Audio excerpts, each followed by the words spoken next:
माणूस आजारानं मरत नाही, तो जगायची कारणं संपली की मरू लागतो. मी गेली अनेक वर्ष ICU मध्ये काम करतोय. हजारो रुग्ण पाहिले, हजारो नातेवाईकांचे डोळे पाहिले, हजारो वेळा मृत्यूला दारात उभं पाहिलं. आणि तरीही आजही काही गोष्टी मला आश्चर्यचकित करतातच. मी जे लिहितोय ते कोणतंही संशोधन नाही, कोणताही वैद्यकीय निष्कर्ष नाही. याला अनेक अपवाद असतीलही आणि याची मला जाणीव आहे. अचानक घडणारे अपघात, क्षणात होणारे मृत्यू, नियतीचे काही क्रूर फटके, मी त्याबद्दल बोलत नाहीये. मी त्या संघर्षाबद्दल बोलतो आहे जो ICU मध्ये दिवसेंदिवस चालतो, जिथे जीवन आणि मृत्यू दोघंही एकाच खोलीत बसलेले असतात, जिथे एखाद्या माणसाला 4 दिवस, 8 दिवस, कधी 4 आठवडे लढावं लागतं. या संघर्षात मला एक गोष्ट वारंवार दिसली आहे. काही रुग्ण असे असतात की त्यांच्या शरीरात आजाराशिवाय दुसरं काही आहे असं वाटतच नाही. डायबिटीस, रक्तदाब, थायरॉइड, जुना हार्ट अटॅक, पक्षाघात, किडनीचे विकार, फुफ्फुसांचे आजार, त्यांचे अहवाल पाहिले की वैद्यकीय भाषेत त्यांच्याबद्दल आशावादी राहणं तसं कठीणच वाटतं. पण हेच लोक कधी कधी मृत्यूच्या दारातून परत येतात. हळूहळू बसायला लागतात, पुन्हा चालायला लागतात, पुन्हा घरी जातात आणि काही महिन्यांनी OPD मध्ये हसत भेटायलाही येतात. दुसऱ्या बाजूला एखादा रुग्ण असतो, वयानं अगदी कमी, मोठे आजार नाहीत, तुलनेनं तसा निरोगीच, पण तो मात्र आपल्या हातून निसटून जातो. वर्षानुवर्ष हे पाहिल्यावर मी स्वतःला एक प्रश्न विचारू लागलोय. नेमकं काय असतं ते जे काही लोकांना परत खेचून आणतं? काय असतं ते जे काही लोकांना मृत्यूच्या सावलीतूनही चालत बाहेर आणतं? वैद्यकीय विज्ञान त्याची अनेक उत्तरं देतं, पण सगळी उत्तरं नाही देत.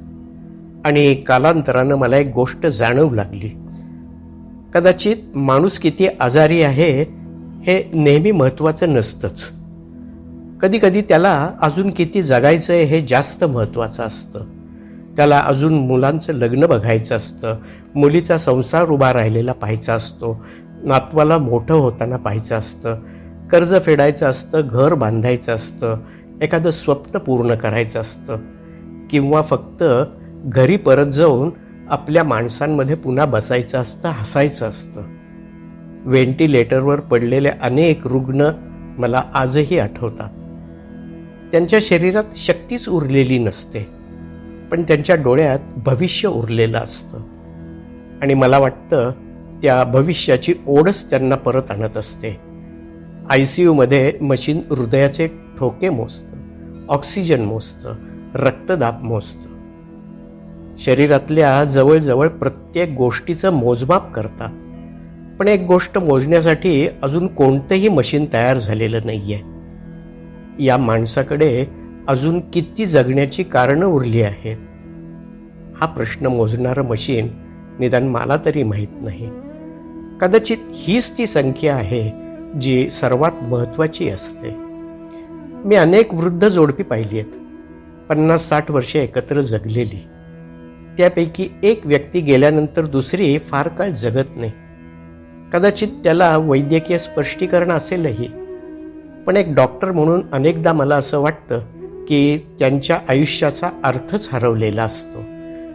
त्यांच्या जगण्याचं कारण निघून गेलेलं असतं. आणि ज्या दिवशी कारणं संपतात त्या दिवशी माणूस थोडा थोडा मरायला लागतो. उलट एखादा बाप असतो, अत्यंत गंभीर अवस्थेत असतो, पण त्याला अजून मुलांना उभं करायचं असतं, घर सांभाळायचं असतं, जबाबदाऱ्या पूर्ण करायच्या असतात. आणि अशा लोकांना मी मृत्यूच्या दारातून परत फिरतानाही पाहिले.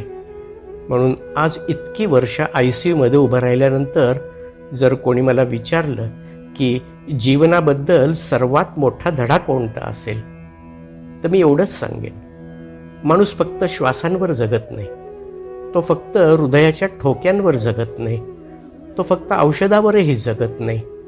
तो जगतो त्या कारणांवर ज्यासाठी त्याला उद्या पुन्हा डोळे उघडायचे असतात. कदाचित म्हणूनच मानसोपचार तज्ज्ञ व्हिक्टर फ्रँकल यांनी लिहिलं होतं, he who has a way to live can bear almost any how. ज्यांच्याकडे जगण्याचं कारण असतं तो कोणताही संघर्ष सहन करू शकतो. ICUने मला या एका वाक्याचा अर्थ रोज शिकवलाय. आजार शरीराला कमकुवत करतात, पण अशा माणसाला जिवंत ठेवते. हा प्रकार फेसबुक पोस्टवरती केल्यास लोक लाईक करून पुढे जाणार नाहीत. ते शेवटपर्यंत वाचतील. स्वतःच्या आईवडिलांचा, जोडीदाराचा किंवा एखाद्या ICU अनुभवाचा विचार करतील. लेख इथेच संपवतो. खरं तर तो संपत नाही. तो जिंकलेला मला बघायचा असतो. शब्द डॉक्टर अखिलेश राजूरकर, एक ICU डॉक्टर. अभिवाचन आणि सादरीकरण अनिल खडके.